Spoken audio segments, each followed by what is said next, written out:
I believed my happiness was waiting for me in the beauty of Japan's parks, in the hum of Tokyo's foot traffic, in the stillness at the peak of Mount Fuji. That if I moved here, everything would just fall into place.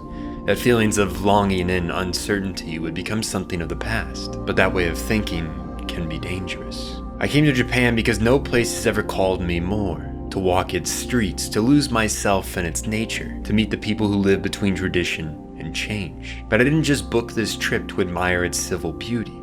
I came with the question, do I belong here? Could this country so different from where I'm from ever feel like home? Could it become home for the person I love most, whose opinion carries just as much weight in a decision as big as creating a life across the world? In this journey beyond the borders I've called home all my life, I'm pulling apart the myths and stigmas we carry about Japan and about what it really means to find peace both within this world and ourselves. What does life look like when we let go of the one we know? That is the question I came to Japan to ask, and the answer finds me somewhere deep within.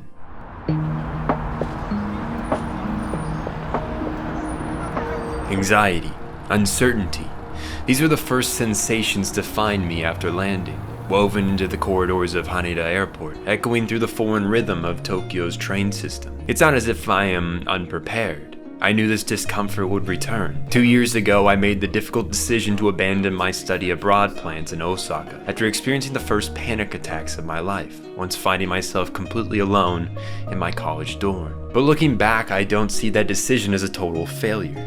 I see it as a lesson in how dislocation affects more than just geography. When you remove the familiar scaffolding of language, culture, and routine, it's not that unusual for the self to feel unmoored. The reaction to this displacement isn't weakness, it's a natural confrontation with the unfamiliar beats of culture in a new life. My hope this time isn't to separate myself from that feeling entirely, but to understand it, to ride its currents of shock without drowning, and to find somewhere downstream a grounded peace. That is where my journey truly begins, jet-lagged and adrift in the relentless pace of Tokyo, wandering the streets after a 13-hour flight in search of the proper train and our hotel. At the moment, the peace and clarity I'd hoped to find in Japan feels far from my reach, but as we finally locate the hotel, I'm able to relax, if only slightly. A door to rest has opened, but with it comes the first wave of culture shock. I knew the spaces here might pose a slight challenge. I'm 6'2", and the compact dimensions of a Japanese business hotel aren't exactly built with someone of my proportions in mind. Even the act of taking a shit becomes something between a puzzle and a comedy routine. Add to that the heat, Tokyo's summer humidity feels like a step above what I'm used to back home. Sweat beads pour down my forehead the instant we enter, only slowed once I locate the aircon, whose controls pose kanji I've yet to fully grasp the meaning of. While this room breeds discomfort, the very idea I'm learning isn't the enemy. It's the doorway to the true frontier I search for. These are the frictions where culture introduces itself, not through spectacle, but through tiny moments of confusion and frustration amongst the urban sprawl, climate, and corners of daily life. From small toilet spaces to fast-paced train systems. Maybe these aspects of Japan are part of the invitation. To meet the world not just as a guest, but as a body relearning how to belong within it. Temperature and space may be slight discomforts, but they aren't what truly unsettles me. It's the existential weight that visits around 2 a.m., noon back home, as my body still suspends between time zones, the thoughts of my active mind beginning to unravel. In those quiet hours, I'm forced to confront what I often ignore, that I'm on the other side of the world, in a country whose language I speak in fragments, and whose transportation, hospitality, and social norms are still largely unfamiliar to me. Some may find this feeling exhilarating, but for me it stirs something deeper. A pressure not to simply function in this new place, but to present myself at a gold standard, to be a great guest and visitor. It isn't a standard I hold just internationally, but in every space I walk into. The desire is less about pride and more about a kind of reverence. I've always felt the need to leave a light footprint, to move through the world in a way that honors the place and people who live within it. And yet in doing so, I realize I also carry a fear that any misstep might mean I've failed not only myself, but the opportunity to connect meaningfully with what surrounds me. In some ways, it's an unhealthy amount of consideration that leads to excessive stress, not mindfulness. But maybe part of the reason I'm so drawn to Japan is because of this trait in myself. The constant awareness of how I'm perceived, and the longing to move through the world without disturbing its rhythm. In Japan, that cultural consideration is embedded into daily life, not in grand gestures, but in small, deliberate acts of harmony. It resonates deeply with how I've come to live my daily life. Still, I've learned from my home country that overthinking doesn't serve me. I've lived through the consequences of spiraling through imagined failures, and on this return, I'm choosing to walk a different approach. When unease surfaces, I meet it with the rituals I've developed: breathing, stillness, music, methods that ground both body and mind without demanding resolution. It's a band-aid fix to a lifelong problem I must overcome, balancing consideration with appetite. Yet thankfully this time I'm not alone. My wife is with me on this journey, and that changes the whole dynamic. Her presence is more than comfort. It's a reminder that exploration doesn't have to be solitary to be meaningful. For last time I faced the unknown as one, now I face it with someone who shares the passion for adventure. And in this shared presence, I already feel the journey has a better chance of becoming something whole and rounded. A few more hours pass as I struggle to calm the intrusive thoughts. The weight in my chest eventually eases, if only slightly, and the noise in my mind gives way to something softer. My eyes grow heavy. The music within my headphones fades into the quiet, and with it, the storm of first impressions. For now, rest becomes the only language I need to speak. I wake early, around 6.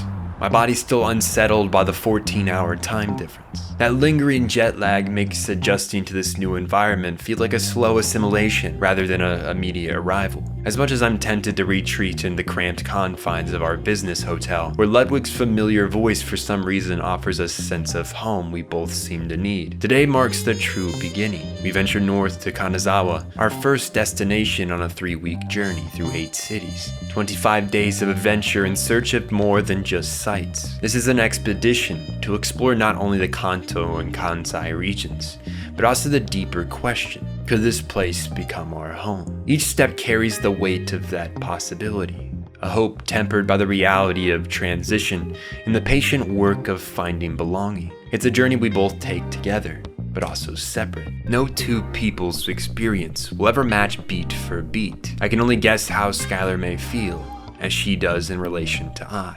Leaving Tokyo shortly after arrival wasn't just a practical decision as much as I'd love to claim credit. It was a deliberate choice to ease the stress of adaptation. As Chris Broad wisely advised, diving straight into the overwhelming pulse of one of the world's largest cities can be disorienting, even for the most prepared travelers. Kanazawa, by contrast, offers something different: a slower tempo, a gentler pace. It's a town where urban noise softens but doesn't die, letting us catch our breath, a fitting place to begin easing into Japanese life, giving time and space for the senses and spirit to acclimate without being swept away by the tide of overstimulation. In many ways, this deliberate slowing down feels like the first step towards understanding a culture that moves with intention, one small moment at a time. As our train speeds away from the edges of Greater Tokyo, a different Japan unfolds before my eyes. Mountains and forests stretch endlessly, a vast green tapestry broken only by small patches of farmland in the veins of railways and roads connecting Japan's people. The concrete jungle fades from memory, replaced by landscapes where nature still holds near total dominion. Much of what outsiders see and speak about is Japan's urban heart, the neon-lit frenzy of places like Tokyo and Osaka. And these quieter villages appearing outside my window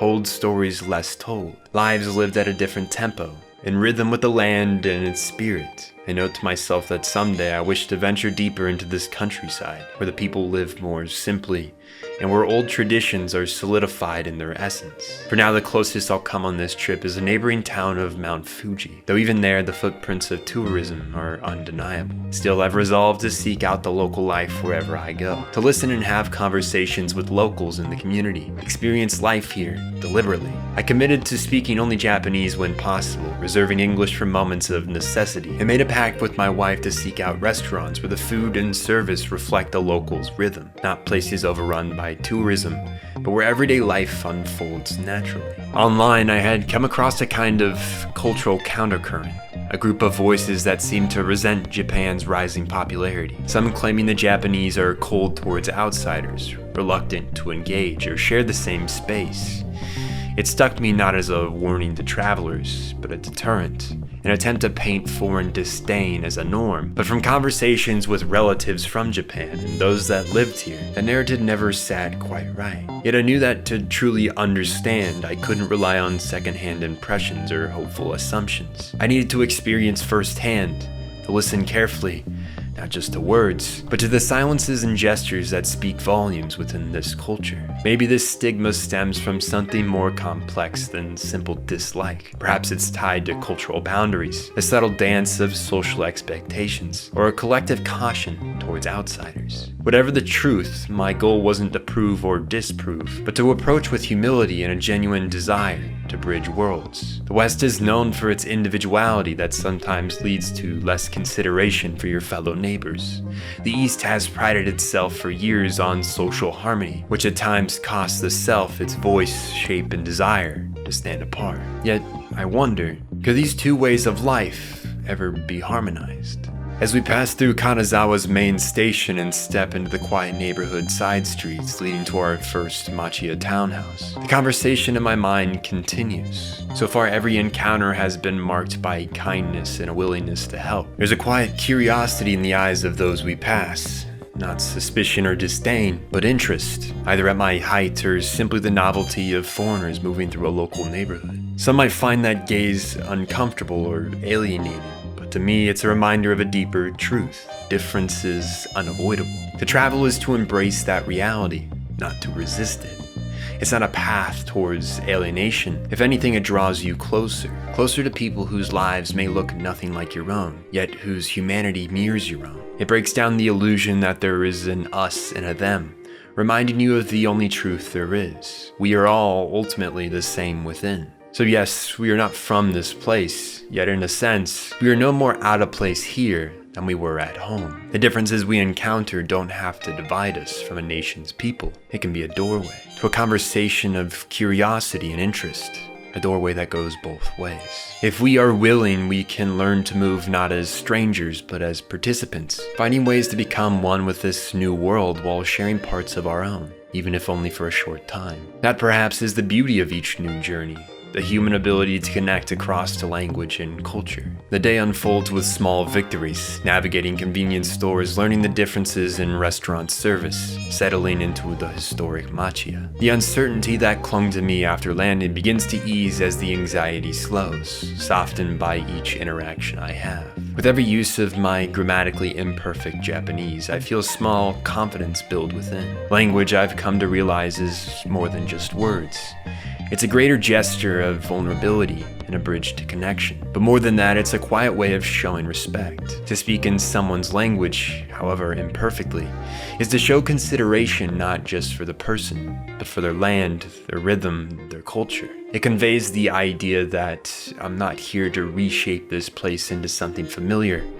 I'm here to fold into what already exists, to walk its rhythm rather than change its tempo. Today I've already earned 2 Nihongo Jozus. Your Japanese is very good. An acknowledgement that both encourages and humbles me. While my skill level doesn't quite feel deserving of such compliments, these moments remind me that learning is less about mastery and more about the courage to try. In that courage, I find a subtle form of belonging. It surprises me the contrast between Japan's reputation for deep respect and kindness and those online stories painting a picture of a nation of inconsideration. This dissonance lingers in my mind as I drift to sleep. Are these negative accounts isolated moments? Or do they reveal something I'm blind to? Or perhaps, like the fragmented realities explored in Making Sense of Paranoia Agent, they reflect more about the world we each inhabit than the culture itself. One's perspective is the greatest architect of reality. Yet if perspective shapes belief, perhaps truth is the terrain beneath it, buried, unseen, and slowly being forgotten. Tonight, these questions settle differently than they did yesterday. The weight feels lighter, more reflective than fearful. And maybe that's the real lesson. Understanding a place or a people requires patience with ambiguity and a willingness to live with global contradiction.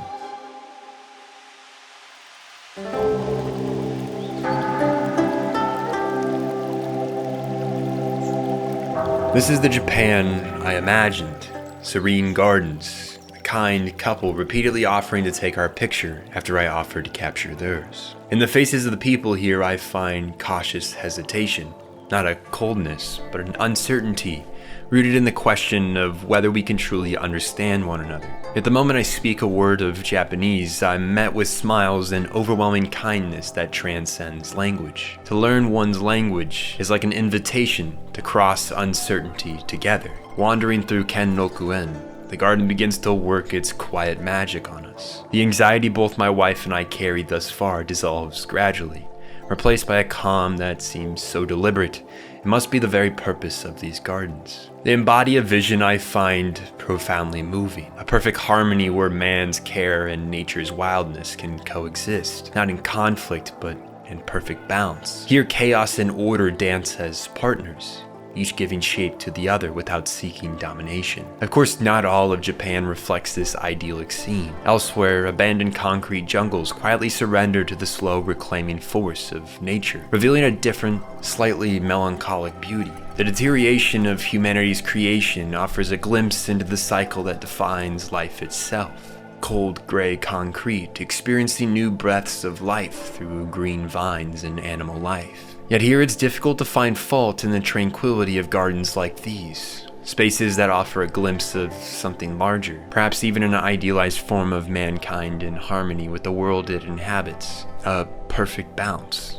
As I sit overlooking Kanazawa from the edge of the park, I feel the tears well behind my eyes, not from sadness, but from a profound sense of peace finally gained. It's as if the place I've sought for years, a place where I might finally feel whole with the way of life, the way of being, has revealed itself. Yet I'm cautious.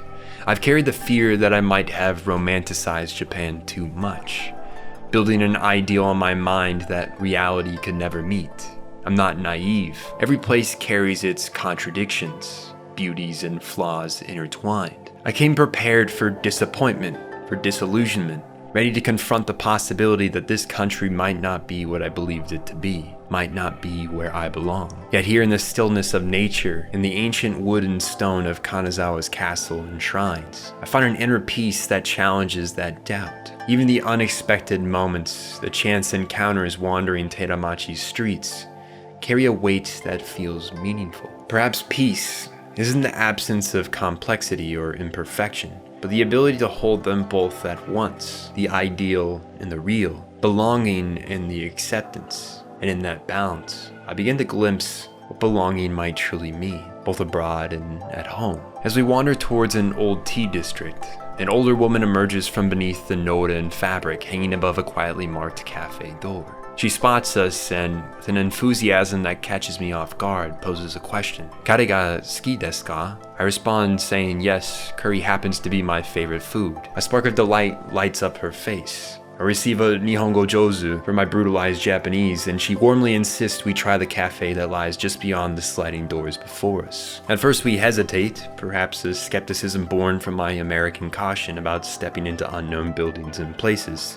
But as we glance over the menu posted outside, spotting matcha, the very tea we had planned to order nearby, we decided to take the chance. The woman's hopeful glances as she walks away, quietly wishing to see us step inside, remind me how simple acts of invitation can open doors, not just to places, but to human connection. As what greets me on the other side is a memory beyond expectations. It's these small moments that the barriers between visitor and local soften, and the unfamiliar feels a little more homey.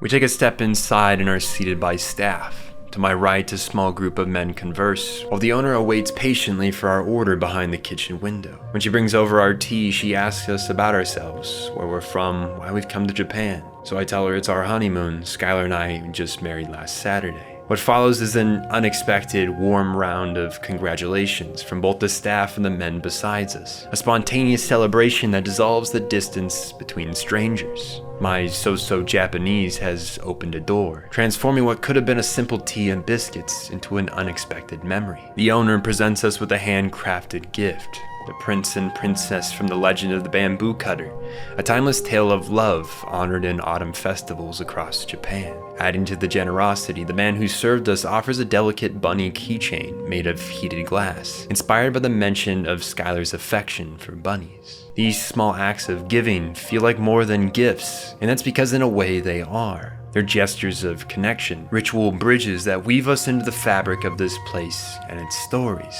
Mementos of our time in this cafe with the company around us. In moments like these, cultural boundaries blur, and what remains is simple, profound humanity. The owner's joy is infectious. She shares her own love for bunnies, stepping out to bring hers from next door for Skylar to pet and dawdle over. Amid this chaos of animals and expressions of cuteness, another customer arrives, a man a little older than me, who quickly joins in on our conversation. As hours pass and stories flow back and forth, I'm struck by a profound realization. Years of language practice have led me to this small yet memorable moment. Sipping tea with kind strangers, sharing laughter, exchanging curiosities about each other's lives in a place I never would have thought I'd find myself. It's a rare and beautiful fragment frozen in time within my mind, where I see just how wonderful the world truly is, how belonging can spread infectiously across the unseen threads that connect us all, through tenderness and warmth. Walking through the West Tea District hours later, I reflect on that cafe, on the kindness that transformed a foreign land into something no longer distant in spirit. The feeling of belonging is often found not in a place, but in shared moments with people, and the warmth they bring into your life. The company we keep along our journeys creates a world that feels full. The strings that connect me with the world, though, pull me in two different directions, two different locations. So what should I do? These feelings carry with me through the remaining days in Kanazawa, flowing into many small, spontaneous conversations we share with others. One of my favorite pastimes on this trip quickly becomes simply noticing the people around me. Their glances, the hesitant smiles, the subtle dance between desire to connect and a careful restraint. I began to sense that which remained unspoken, a wish to reach out, to speak, held back by uncertainty, perhaps a fear of language barriers or a deeply ingrained social expectation not to disturb the calm and peace of others. This delicate bounce between connection and consideration feels like a defining thread in Japan's culture, a reminder that sometimes respect is expressed not through words, but through the lack of them. This hesitation has a name in Japan, rooted in deep cultural values, meiwaku and enyo, concepts that embody respect, restraint, and a careful consideration for others. While my curiosity about those around me is strong, I find myself holding back unless I'm certain it will be welcomed. Something I did back home as well, though for different reasons. There's a delicate tension here between wanting to learn about someone and honoring the quiet space they may be protecting, not out of fear, but out of respect. For someone raised in a culture that prizes individual expression, this humility and prioritization of harmony feels both strange and refreshing. Still, I often find myself wishing I could break the ice more quickly, to bridge the distance sooner, but my lack of understanding on procedures to do so holds me back. It seems there is still much I need to study about social norms before taking the plunge into a life here. The concept of kukioyomu comes to mind, its meaning translating to reading the air, a daily practice for residents, an attempt to avoid becoming a nuisance or meiwaku. I try to navigate this invisible social net by meeting the eyes of those who steal glances, or initiating conversation when the moment feels right. It's a subtle dance between respect and connection, one that requires attentiveness, patience, and a little leap of faith. A confidence I've been trying to nurture since the years I began my journey in life. My first real success in reading the air comes unexpectedly outside a small cafe we stop at craving omurice. Though the conversation is brief, it feels like a meaningful step, a small sign that I'm beginning to understand, if only a little, the unspoken rules of Japanese society. For me, these moments matter deeply. They transform the trip from a simple visit into a journey of connection and learning. This modest victory, though small, plants a seed of hope that perhaps in time I'll fully understand what my place is here and why I feel so called by its very nature. Kanazawa becomes more than just a stop on our itinerary. It transforms into a glimpse of possibility, a feeling of belonging resting just beyond the horizon, nestled deep within nature's valleys. Takayama, a mountain town tucked away from the coast, welcomes us with a different rhythm than we'd familiarized ourselves with. Nestled in the folds of Hira's Alps, remote yet surprisingly more touristy than Kanazawa. Over the past 4 days, I have grown accustomed to being nearly the only foreigner in a given area, a rarity that fostered a relaxed atmosphere I hadn't noticed I'd come to treasure. Though I had studied cultural norms and prepared to move smoothly within the intricate machinery of Japanese society, stepping into Takayama's bustling Old Town district felt like peeling back a veil. Here the presence of tourists was unmistakable, and I began to understand more clearly the reasons behind the frustration some locals might feel towards visitors. It's a delicate balance, the desire to share one's culture and livelihood with the world, weighed against the risk of losing the very peace and authenticity that makes it special. In this tension, I find a new perspective on what it means to be an outsider seeking belonging. Here I watch some tourists lost in their own worlds, standing obliviously in the middle of traffic,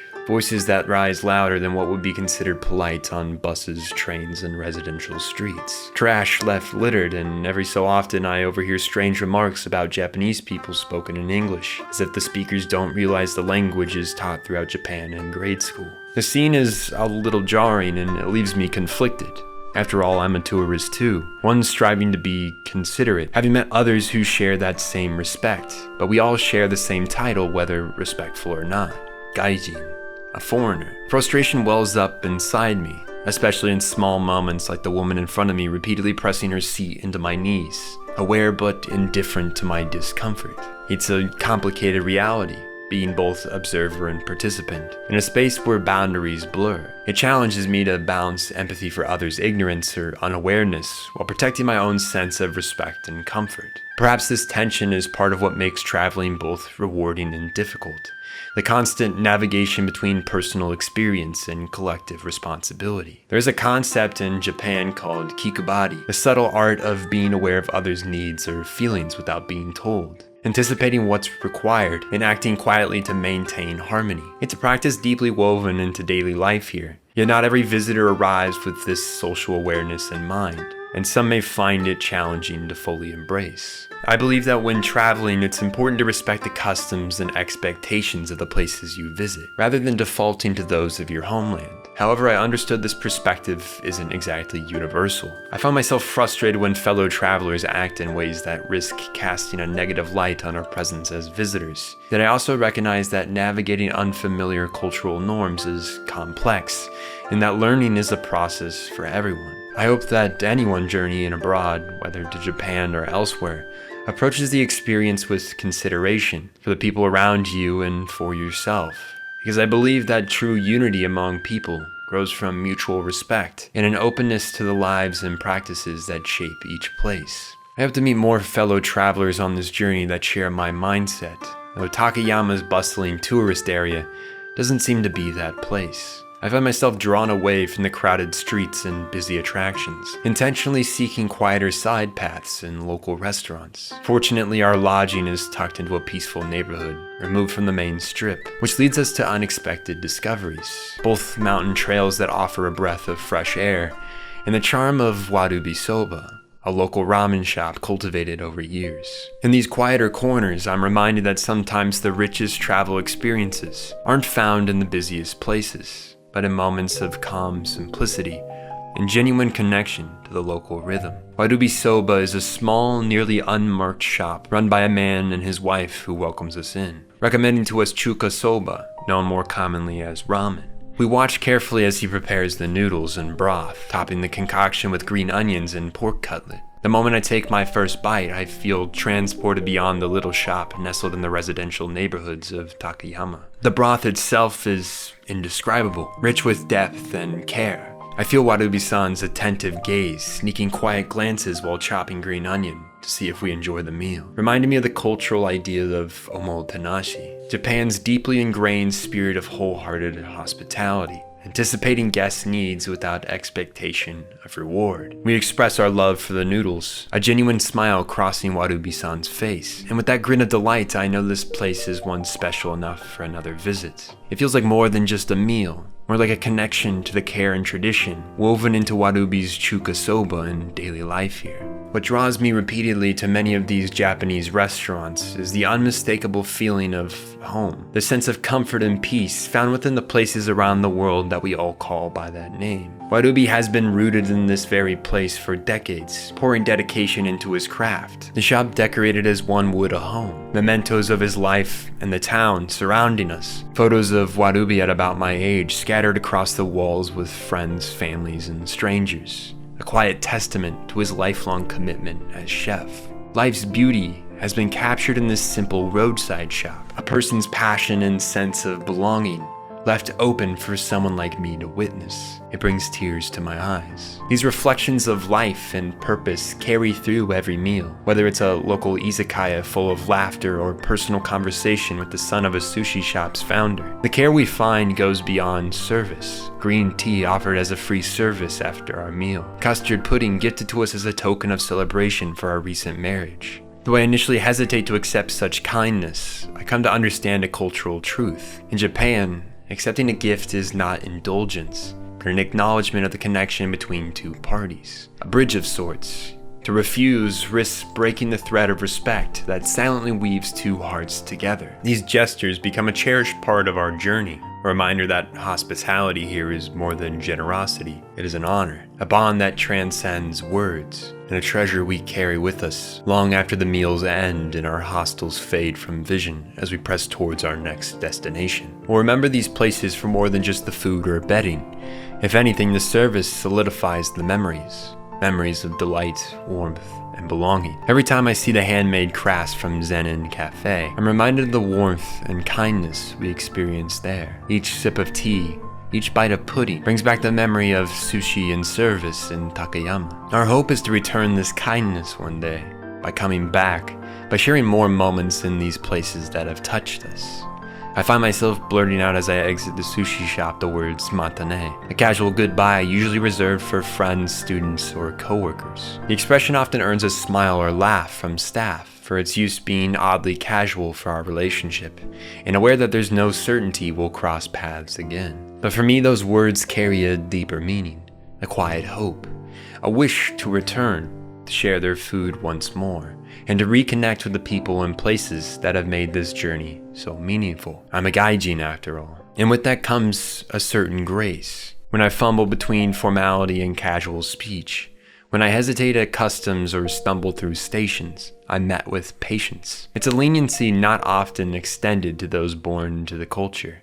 I imagine that makes the rigidity of daily life here harder to bear for natives, who must walk that line perfectly, without excuse. And perhaps just as I quietly long for the harmony and refinement woven into their daily life here, they silently yearn for the unbound expression my own country takes for granted. It is quite a duality. Rain drizzles over the dimly lit pavement before us as Skylar and I walk home on our final day in Takayama. A deep peace settles over both my mind and spirit, but also the small concern I seem to always feel, a quiet discomfort I carry with the grace I'm shown. It isn't that I see it as undeserved.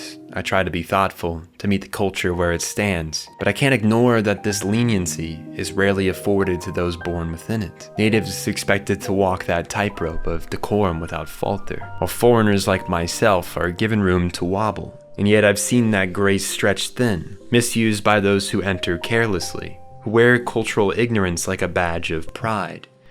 That stings too. So I find myself caught in the middle, grateful for the understanding I receive, uneasy about the burden others must carry, and unsure how to navigate such complex feelings. It's a delicate balance, my love for this land and the uncertainty of my place within it. Maybe it's best to say I'm still learning how to walk. That remains to be seen. I am, after all, only a third of my way through this journey, so time is on my side. I will miss this place, its food, its people, especially Warubi and his ramen, a place we visited twice in the last 3 days. Tomorrow, the mountains that have been a distant backdrop of this valley city will become the landscape for our next challenge, a feat to be climbed and experienced. And with that, our journey continues, shaped by the acceptance and small connections that have made a foreign land feel like home.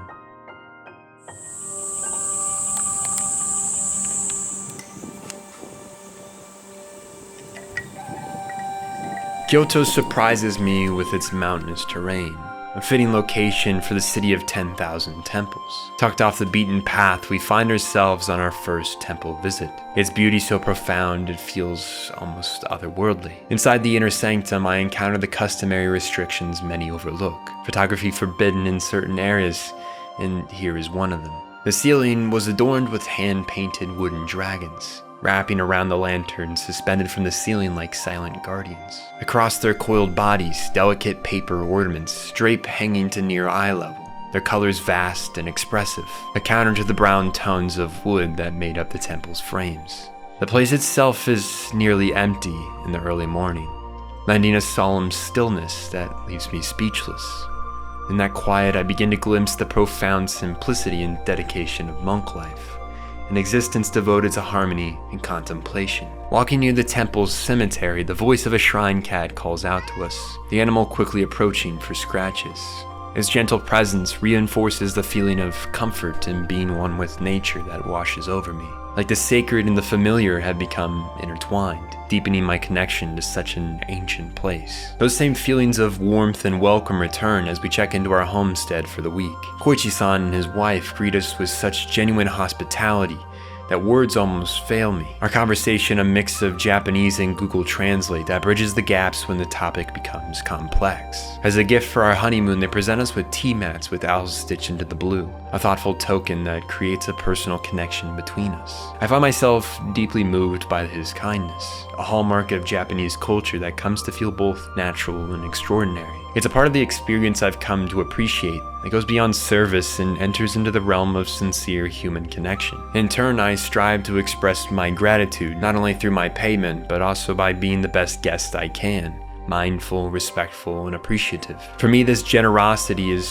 foreign yet profoundly beautiful, something I've come to cherish deeply. As Koichi leaves to return home, Skylar and I settle into the Machiya townhouse, meticulously preserved as close to its original state as possible. Feeling recharged, we venture out once again into the bustling streets of Kyoto, where I am soon confronted by one of my greatest personal challenges: the crowded tourist districts. Of all the places we've visited so far, Kyoto is by far the busiest. Downtown streets lined with people, traffic buzzing relentlessly, and the whole thing feels overwhelming. Unlike Tokyo, this downtown doesn't seem like it was built with this many visitors in mind, and soon we find out what makes this area of Kyoto so very sought. Following a meal at a tucked-away gyoza shop, we return to the main strip and are greeted by the lively sounds of kakegoe, chants echoing through the air as men carry flaming hay cylinders on their back, part of the vibrant Gion festival tradition. It is astonishing to stumble upon such an immersive, captivating cultural moment. Traditional Japanese garbs, generations participating in a parade to purify the city and ward off disease, festival decorations that line the temple walls and pillars. The scene feels like a painted world we have been transported to revel in its beauty.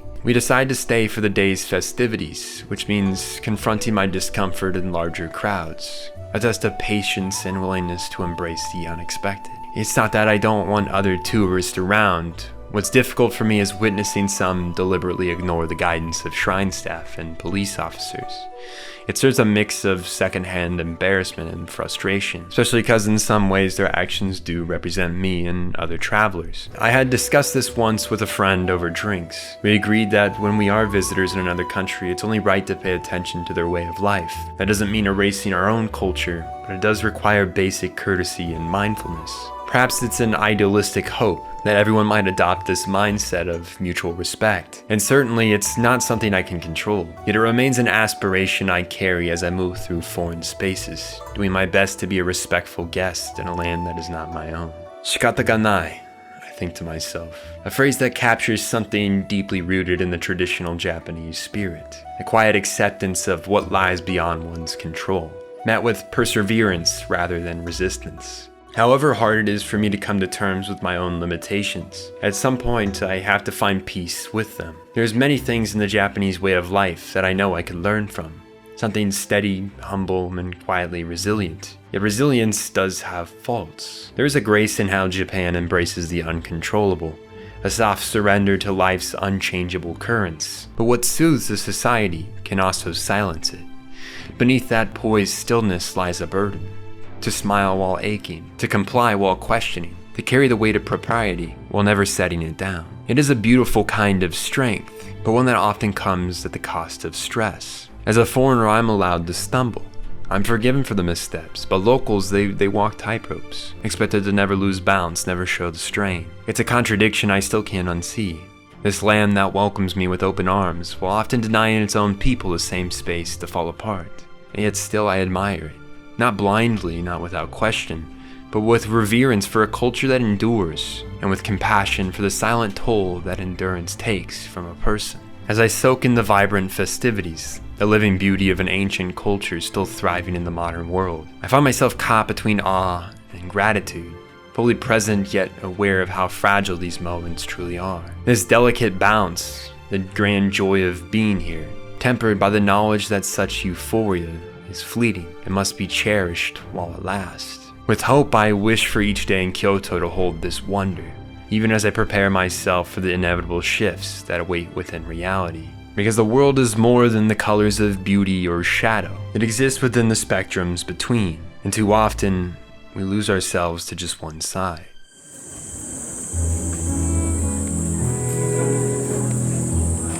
The yin and yang of Kyoto's temples can be captured in a single word: sublime. Their beauty is immediate and overwhelming, presenting a sacred kind of stillness that pulls the spirit inward. But like all sublime things, it's fragile. That sense of awe, so easily stirred, is just as easily broken down by the overbearing hum of a crowd or a phone tripod blocking the entrance to a temple gate. Shrines that attract masses often walk a tightrope between reverence and spectacle. There is a strength in how these spaces endure, welcoming those who step forward with respect and wonder, while also absorbing the weight of those who don't. It's a kind of resilience I admire, to accept the benefits of opening one's doors with the negatives that are bound to step in alongside. And yet, beyond this admiration lingers a question: how do we preserve something so easily disrupted? This intersection of global curiosity and cultural dissonance creates a subtle tension. Spaces once meant for stillness and reflection must now absorb the noise of indifference. In their openness, these sacred sites embody both the grace of hospitality and the sorrow of being misunderstood as a simple attraction. Kiyomizu-dera was the temple I had most looked forward to visiting. I had hoped to be welcomed by the same quiet peace we found that morning at a secluded Buddhist temple, where Skylar and I wandered alone beneath the sun's heat, silence broken only by the dancing wishes of visitors on tiles and purrs of a shrine cat. But at Kizomiyo's gates, I met instead with the spirit-crushing horde of people, shoulder to shoulder with shouting tourists, walkway-blocking tripods, and splatters of melting ice cream on ancient stone. It dulls the magic. The awe I want to feel is there, buried somewhere beneath my discomfort, struggling to surface. I find myself caught once more in that old frustration, watching people ignore the requests of temple staff, bypass signs, and treat the grounds as a photography studio first, an ancient temple last. The wonder of the place, its architecture, age, spiritual weight, felt like it was losing the battle to human indifference. This impression follows me to the next shrine, one that exposed a clearer divide between those who arrived seeking connection and those who came to obtain photo likes. Fushimi Inari divides visitors with something as simple as stairs. That is 40 minutes of them, weaving through steep mountainous jungle framed by thousands of torii gates, creating a dull hue of red over your vision. It is beautiful, albeit exhausting. The early stretch of the climb is all too familiar, echoing the same chaos of Kiyomizu, shoulder-to-shoulder crowds, loud chatter, and the same uneasy feeling that reverence is slipping into the cracks created by over-tourism. But as the path steepens, the crowd begins to thin, and the chatter fades. Selfie sticks and tripping hazards fade away, introducing the noise of wildlife and flowing water. Eventually it's just us and the colors of nature, paired with the vibrant red of the gates. Everything seems to fall into place. Cicadas sing their song of summer. Drips of sweat fall from my skin in the heavy summer heat. Here I feel that peace again, earned through effort and patience. I wish more moments like this existed at the country's most beloved shrines. But I understand that this is the price of being popular. I don't think these places should be locked away behind effort or exclusivity. It is somewhat amazing how open they are to receive so many foreign visitors. Everyone should have a chance to see such beauty, yet I only wish it came with a little more admiration, a little more pause, more presence from the people who chose to cross under its sacred gates. Japan's landscape feels like a balancing act between three realms: the old, the new, and the untouched. Tradition, modern, and nature, interwoven often side by side. Around each corner you don't know which world you'll encounter next. A quiet local shrine, a glowing vending machine, or a forest path leading nowhere in particular. And in each you'll find people engaging in their own ways. Some dive deep, embracing the spirit of the place. Some only dip in a toe, curious but cautious. And others pass through without making as much of a ripple in the water. The worlds remain the same no matter the visitors, yet they do mirror the heart of those that walk amongst them. People can change the tone, just not the structure. Make it resonate softly with reverence, or ring hollow in the absence of it. The monkeys of Arashiyama Park remind me of our existence as a group, separated by minimal differences, enough to make us curious about one another and how the world has shaped us. The various groups that have formed among the inhabitants of this mountain cause me to recall the kinship I share with those back home, and more importantly, the relationship I share with the woman by my side. I've always had a habit of not fully processing the weight of major events until they're already in motion. It's a coping mechanism, I think, a way of propelling myself through big decisions, career shifts, or life changes without getting overwhelmed. But it does come at a cost. The tendency to surge forward can make me seem cold, like I've already moved on before others have had the chance to process the emotions that come from change. I'm quick to declare my goals already halfway down the path before pausing to ask how I really feel, or how others might. And that was true when I imagined moving to Japan. It came from a deep love for the land, the culture, the way it made me feel. But I knew even then that love alone wasn't enough to make a pursuit like this a reality. The decision needed more than logistics. It needed heart. I'm not alone in this. I have a wife. Someone I love more than anything in the world. And if I was to chase this dream, it wouldn't be mine alone to follow. I'd want her beside me, as an equal part of the choice. That is the hesitation that lingers in me. A life left behind in the birth of something new. I can part ways with the comfort of living near my group, my family and old friends, trusting that life will bring us back together in time.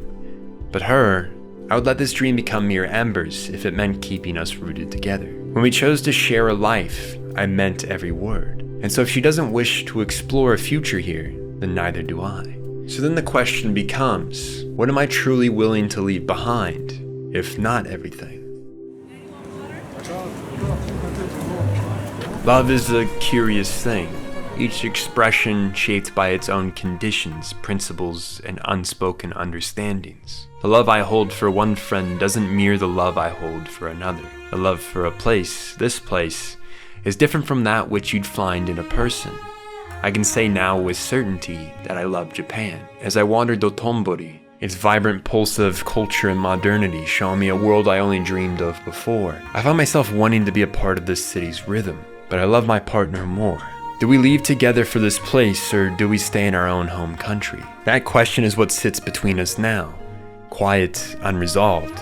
I may know what I want, but we both know this distance won't close until she knows what she wants. And I can't and won't tell her story for her. All I can do is observe. Observe the lights, the drizzles of rain, the human connection, all of which find me in this small strip. I take in the movement around me as if the moment is fleeting, because it is. And that makes it all the more sacred. There's a certain fear that follows me now, one that wasn't there at the beginning. Back then the anxiety came from the distance, the unfamiliar streets, the fact I was so far from home. But now, it's the thought of going back that unsettles me. Because in this country, I've seen the shape of another possible life. One where the unfamiliar becomes a teacher, and every day offers something I could never experience in the comfort I'd be leaving behind. To be a foreigner in a foreign land, that in itself is a story worth living. It just so happens that the country I became most attached to was Japan. Maybe it could have been somewhere else, Germany, New Zealand, Spain. But Japan's culture found me first. Right time, right place. Back in middle school, popping the tiny bubble I lived in to show me the world beyond the town of 5,000 I grew up in. There's a slight disconnect I feel with my hometown. I'm grateful for what it gave me, for the people, the lessons, the stability, but I can't ignore the stagnation it creates for me. It felt like a place where time stopped, like I was expected to remain still while the world turned without me. That unprocessed weight is my burden to carry, and I'm still unsure how to resolve it. I've made peace with the town itself, but not with the idea of returning to a life within its borders. That chapter has closed, and maybe it's okay that it did. Now I feel I need to keep moving, to see more, understand more, experience more of the world beyond the county lines. And here I am, selfishly wanting more than just this trip. I carry guilt for that desire, because I know the weight it places on Skylar, to make her feel like her decision has to match mine. That guilt isn't just a quiet feeling. It becomes a tension between us, igniting on a hot Osaka night. We both feel the weight of the unknown ahead, the pressure of a decision looming in 2 years. Life moves forward whether you're ready or not, and we need clarity on how to move with it. My desire to build a life in Japan is strong, but her hesitation is just as real, and we struggle to find common ground. The fear of what we might leave behind hangs heavily in the air, casting shadows on our every moment. I find that uncertainty unsettles me too. I'm left to question, am I taking this leap to make steps forward, or am I running from something at home? The doubts are drowned by the tension that surfaces in bickering and sharp words, frustration and sadness coloring this night. We both know these arguments hold no answers until we find clarity about what we both want. So we must make peace with the uncertain future and enjoy the moments of the present for what they are. The good, the bad, the terrifying. Control is not something essential. It is merely something we both crave. Shikata ga nai, I think. It's time I stop clinging to the tree and let the current carry me downstream. Someday we'll find a way forward, when every card is finally on the table. Today I grapple with the uncertainty now looming over my future, haunted by the intrusive thought that surfaced last night. Am I running from something? From the life I've known, from the parts of myself I've yet to fully face? Did I come here believing I could outrun what lingers in my shadow? That fear now creeps through the fog left behind after the euphoria faded. Leaving the familiar is never simple. Sometimes the desire to escape conceals deeper uncertainties, unspoken doubts about whether I'm truly moving towards something or simply fleeing what feels confining. But maybe running isn't always wrong. Maybe it's a part of the process. An instinct not to escape, but to seek. Find a place where I can breathe easier, think clearer, and become more of the person I want to be. The key is to keep asking questions, to keep reflecting, and to not let fear drown out the reasons I continue moving forward. I'm good at facing reality and steering my ship towards the goalpost, even if it means slimming down the brigade, even if it means weathering the rising pressure. I spend a lot of time mapping out possible futures, trying to predict the outcomes, adjusting my course accordingly. It's a strength, but also a weight. Mapping futures and adjusting course gives me direction, but it also keeps me in a state of constant tension, as if I'm trying to outmaneuver life itself. There's clarity and control, but peace rarely lives there. And I'm starting to see that always steering, always calculating, comes at the cost of simply drifting, of letting things unfold without needing to predict or perfect them. It frustrates me to no end, like I'm fighting myself in the pursuit of happiness. But I suppose in this moment it offers me a glimmer of hope. For I know whether I live here or not, the me that steers the ship will do anything to make a return. To these streets, to these mountains, to these people. The ones that give me the gift of conversation and a place of belonging. Happy memories and mementos to remember them by. The heavenly glow of euphoria fades and the weight of reality settles in. And I find myself standing at a crossroads, ready to confront the truths behind my desires and fears. The final week, the final act of my journey begins. And I seek clarity in myself, of who I want to become. And the question of who we want to become demands honest answers.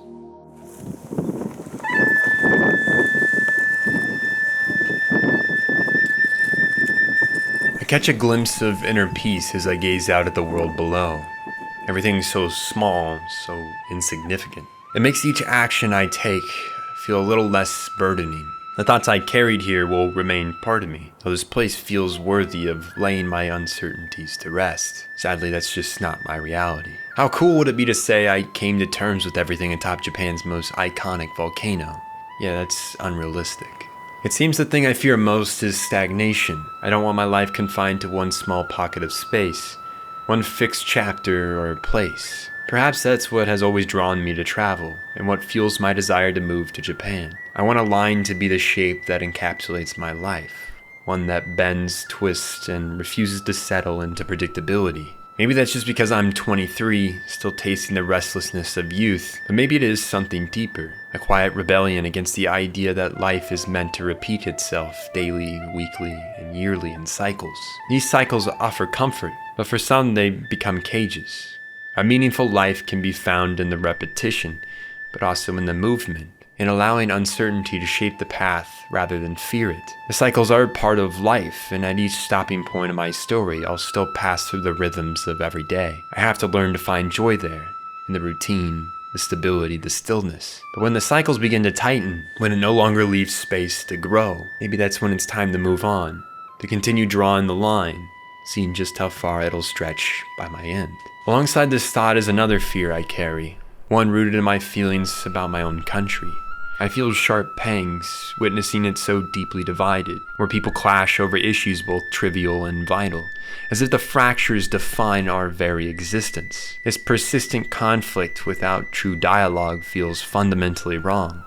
Yet neutrality or compassion is often met with suspicion or scorn. Criticism meant the same way. It's as if true engagement demands choosing a side. The mental exhaustion of this polarized landscape is taxing. In contrast, Japan's way, both for better and worse, offers a different rhythm, where politics do not consume the mind or spirit entirely. It's a peculiar time to be American. While I do not reject my nationality, I find myself weary of the relentless discord that fractures collective humanity and obscures our shared search for meaning. We are all human, capable of mistakes, of missteps. I wish we would stop looking for reasons to divide, rather reasons to come together. I may try to come across as logical, and that's often how I present myself. But beneath it all, I feel deeply.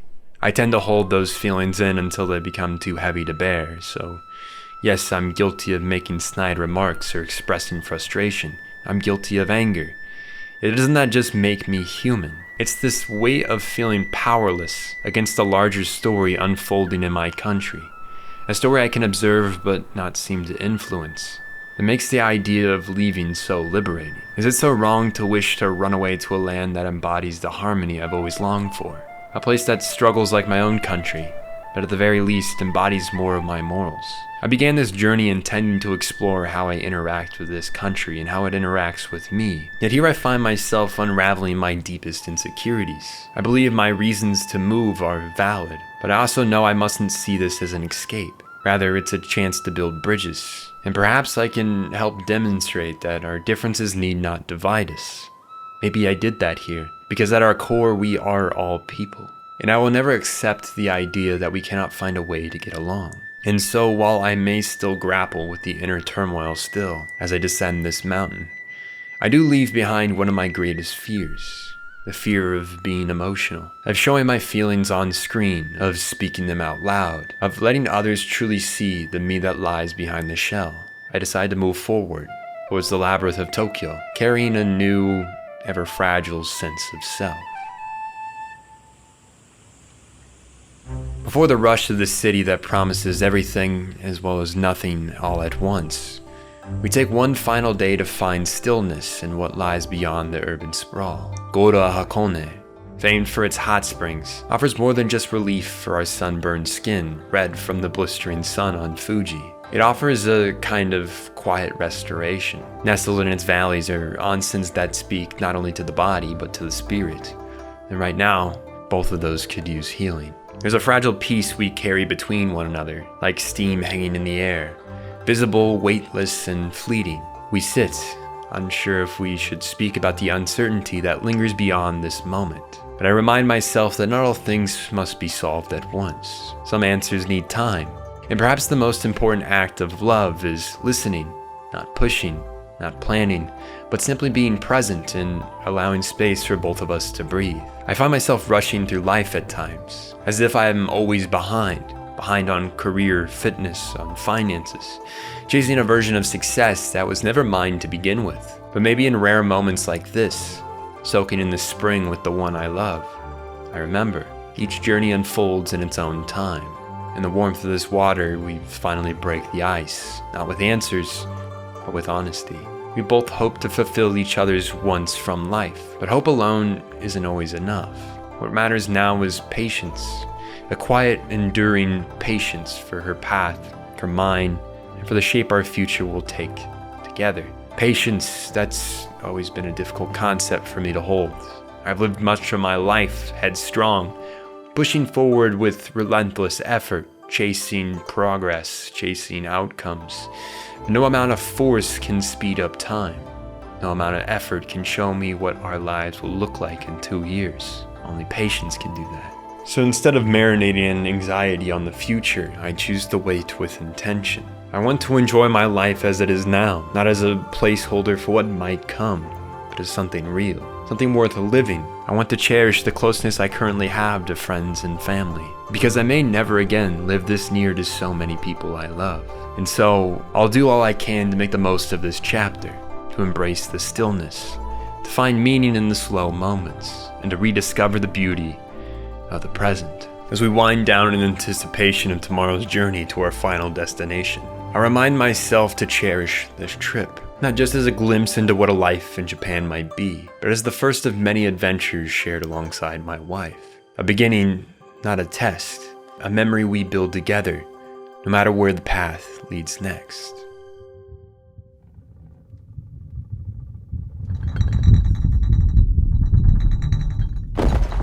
"4:50 in the morning.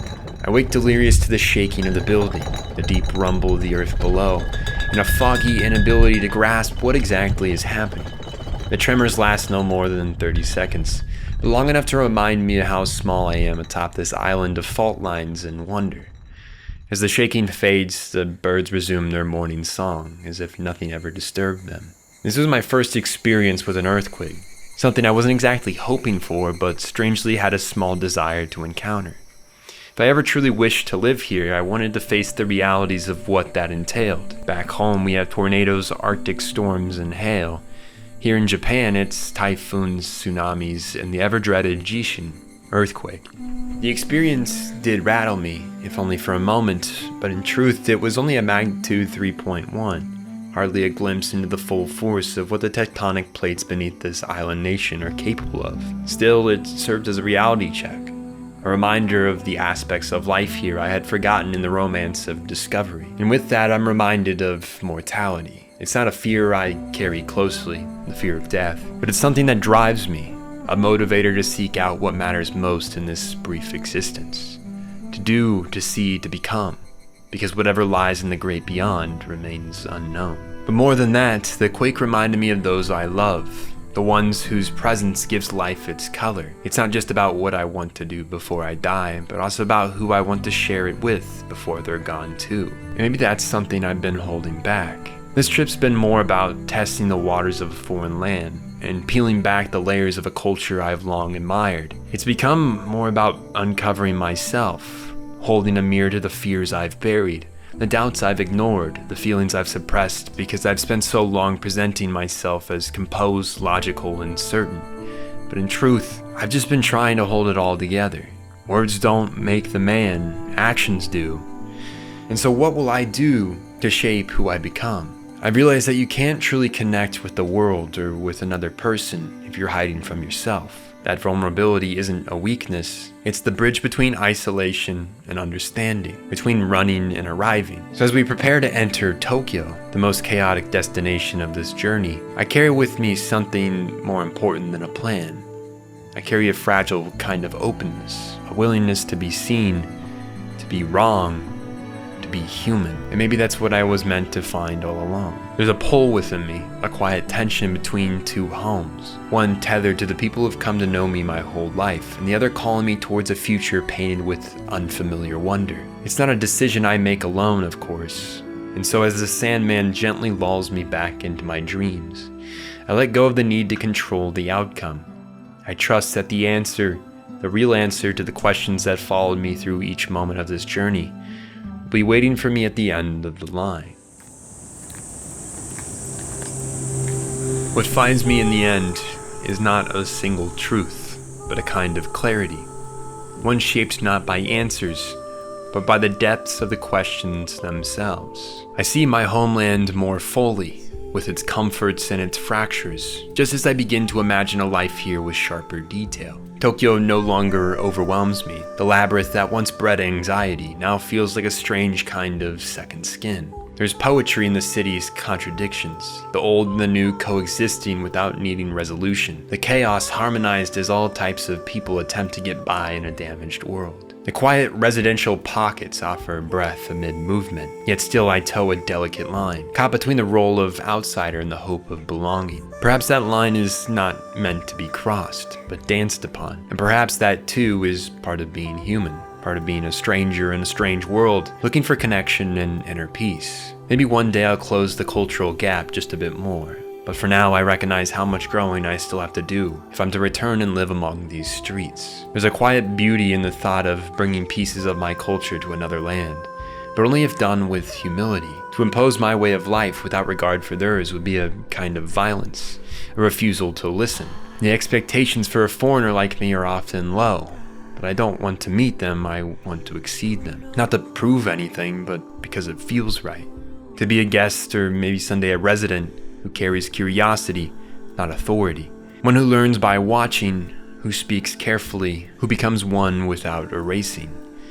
That feels like a path worth walking. Whether I live here or not, this is what found me. A deeper desire to walk through the lives of others, not just American, not just Japanese, but all people. I want to understand what shapes us, where we diverge, and where we quietly overlap. There will be customs I resist, beliefs I question, but I've come to see that the goal is an agreement, it's understanding. That means approaching difference with enough humility to separate my emotions from logic without abandoning either. And so I ask myself, gently and honestly, with all I feel and all I know, could I really leave everything behind? The country I grew in, the people who raised me, the friends who've stood by my side. I know leaving wouldn't mean losing them forever, but time and distance change the rhythm of relationships. They fade not in meaning, but in presence. Could this place truly be worth that shift? Could I leave it all behind? I found my answer in the gardens of Japan, in the mountain air, in the streets humming with life yet calm enough to breathe, in the small acts of kindness, the laughter of new friends, and the steady presence of the one who walked this journey with me. I could leave it all behind, everything that is, except her. And so the question evolves, could we leave it all behind? That answer has yet to arrive, so until it does, I will remain patient, pursuing the life I long for, while honoring the one I currently have. To bridge the life I have now and the one I envision here, I'll seek out every path available, whether that's through joining a community like Geeks Plus, studying for the JLPT, or connecting with creators who already called this place home. I found that it is less about a fixed point on a map, and more about the connections we nurture, the respect we show for differences, and the courage to step beyond comfort with the unknown. As I stand at the crossroads between what was and what could be, I realize that identity is a journey, not a destination, and perhaps the greatest belonging comes from carrying an open heart, wherever life ends up taking us. Whether my journey leads to residency or I remain a returning guest to this place, only time will tell. 2 years stand between this moment and whatever comes next, and I won't let them slip by in a blur of anticipation. I'll spend them fully with the people I love and the life I've built, because who knows where we'll be or who we'll become by then. In the end, if I truly want to belong here, not just visit, I know I'll find a way. Because desire, when paired with resolve, becomes direction. And if my heart is truly in it, I know I'll find the road, no matter how uncertain or winding it may be. 23 days, 8 destinations, 1 travel companion. Together we uncovered new layers of ourselves and deepened our connection to a country that's long stirred our curiosity. Whether our return is just another visit or our first step towards building a life in Japan remains uncertain. The question I began with wasn't meant to be answered in black and white. Instead, it invited me to reshape the narrative, to understand that some things can be left behind, even if they leave an ache, and others must travel with us, always. For me, that constant is the love I found in my wife. So is it even fair to think we could really leave it all behind? Any of us? Or is there always something that keeps us tethered? A person, a toy, a memory? Perhaps it's somehow sitting here after returning. I feel as if I've already left things behind in places across Japan. Feelings, moments, fragments of myself waiting for my return. It's as if, as we move through life, we're constantly shedding pieces of who we are. Not lost exactly, not gone, but just scattered across the places that changed us, never to be reclaimed, only remembered. It ended up being that this wasn't a decision on whether I should leave everything behind or not. It was a question of what I could part with in exchange for something else. It's a matter of choice, not sacrifice. There is an anxiety drizzled in that choice, but anxiety is often just the shadow of possibility, a mark that things are about to get interesting. So this has been a journey of first, a glimpse into something larger than just myself. For some answers come in words, others in moments experienced. That's at least what I've found. The ones that seem to matter most in life are lived, not given. I think that's the best thing you can take away.